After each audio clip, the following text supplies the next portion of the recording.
Escape to the Country star Nicki Chapman has revealed her brain tumor has mysteriously disappeared, and said she broke down on receiving the news while filming in a field full of pigs.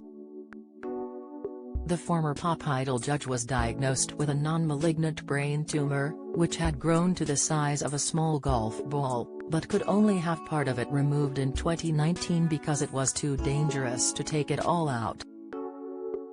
She was warned that the life-saving surgery posed the risk of permanent loss of speech, sight or movement. Although she revealed she currently only has reading and concentration difficulties, she has gone on to have regular checks since. Now Nicki has revealed publicly for the first time that she was given the shock but welcome news that the growth which she named Bert had vanished just over 4 months ago. She said, "Back in October I was having my yearly scan with my fantastic consultant, who he knows that I adore him. I tell him regularly in front of my husband how much I adore him and the NHS that looked after me and continue to look after me so well. And he rang me, and I was standing in a field, because now we do phone appointments, we don't do it face to face. So he rang me with my latest scans, and I was standing in a field and the Escape to the Country crew were moved away. I knew I was getting the call, so they moved away, and they gave me some privacy. And I'm looking at all these pigs. The amazing consultant rang me and said the tumor, Nicki, has gone. For the moment it's disappeared." I was sobbing. And he was like, "Nicki, Nicki." I'm like, "No, no, no." I said, "Do we know why?" He said, "No, these things happen." I get a bit teary just thinking about it. And they don't know why. And obviously I've still got to be monitored because these things have habits of changing. So we take the good when we can. Always look for the win in every situation. So Bert for the moment has gone, and in the nicest of ways I hope the bard never comes back. Nicki revealed on today's White Wine Question Time podcast that her husband said she seemed high after getting her diagnosis, she says, because she was told she could survive, and she was even willing to accept losing the sight of one eye in return if necessary. But she still redid her will the day before her op. Explaining why part of the tumor had to remain as a dark cloud hanging over her, she said, "They had to leave a slither of him in because of where it was. It was too dangerous to take out for whatever reason. At the moment it's gone. There's no trace, just the scar tissue, and so the NHS will keep monitoring me and I will happily to every appointment that they ask me to go to. But yeah, life-changing absolutely. And I wouldn't want anybody to go through anything like that. So many people sadly are and do, and I know I'm fortunate.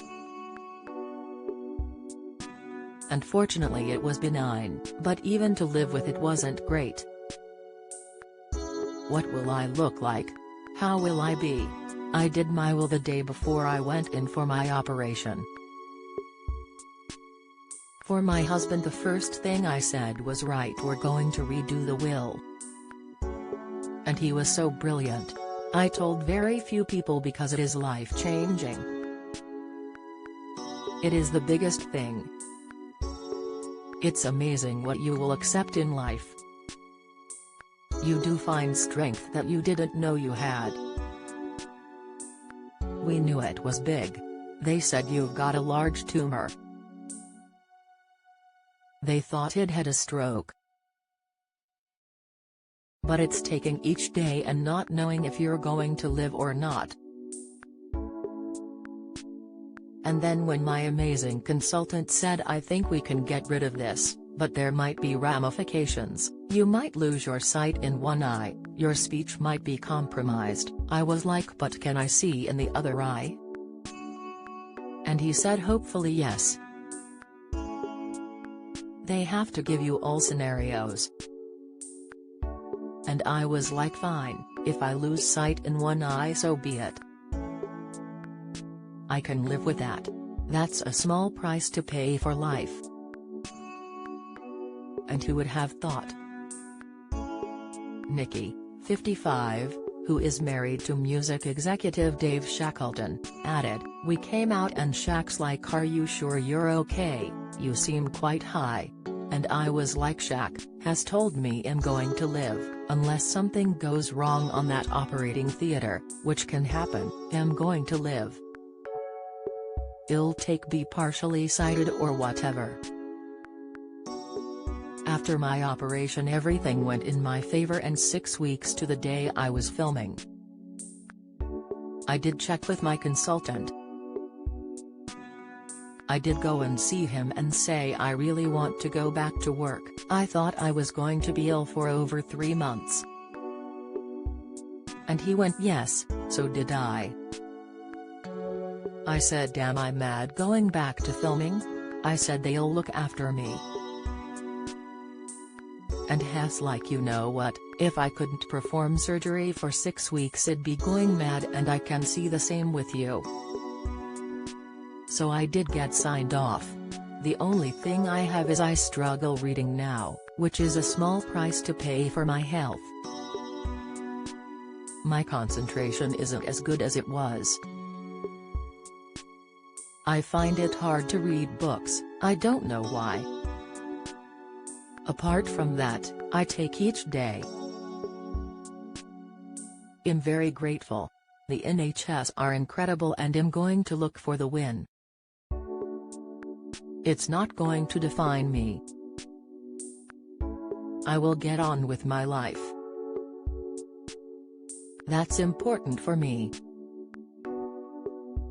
Everyone deals with everything in very different ways, but for me it's not Nicki Chapman with a brain tumor, it's always about being me.